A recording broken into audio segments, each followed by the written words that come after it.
எம்ஜிஆர் மாளிகை அது வெறும் கட்சி ஆபீஸ் இல்ல, அது ஒரு ஃபோர்ட்ரஸ். கோடிக்கணக்கான தொண்டர்களோட எமோஷனல் ஃபோர்ட்ரஸ்.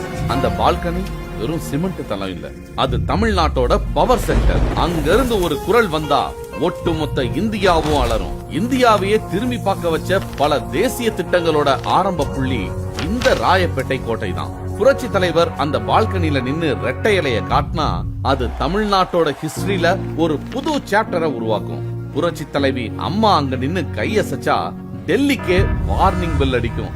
அந்த இடத்தோட வைப்ரேஷன் அப்படி. அது கழகத்தோட அசைக்க முடியாத பிராண்ட். சிலர் நினைச்சாங்க அந்த சகாப்தம் முடிஞ்சிருச்சுன்னு. துரோகத்தால அந்த கோட்டையை புடிச்சிடலான்னு ஸ்கெட்ச் போட்டாங்க. அந்த சிம்மாசனம் காலி ஆயிடுச்சுன்னு கணக்கு போட்டாங்க. ஆனா அவங்க போட்டது தப்பு கணக்கு. காலம் துரோகிகளை உருவாக்கும். அந்த துரோகிகளை எதிர்த்து சண்டை போட்டு ஒரு தலைவன் உருவாகுவான். எல்லா சதியையும் ஒத்த ஆளா உடைச்சு சிதறி போன இயக்கத்தை தன் தோள்ல தாங்கி கோட்டைய காக்க ஒருத்தன் வந்தான். தர்மத்தோட வழி நின்னு தொண்டனோட பலத்தோட ஒருத்தன் ஜெயிச்சான். இன்னைக்கு அந்த பவர் சென்டர்ல காலம் அதோட உண்மையான தலைவனை கொண்டு வந்து நிறுத்திருக்கு. அவர்தான் நம்ம இபிஎஸ் ஐயா.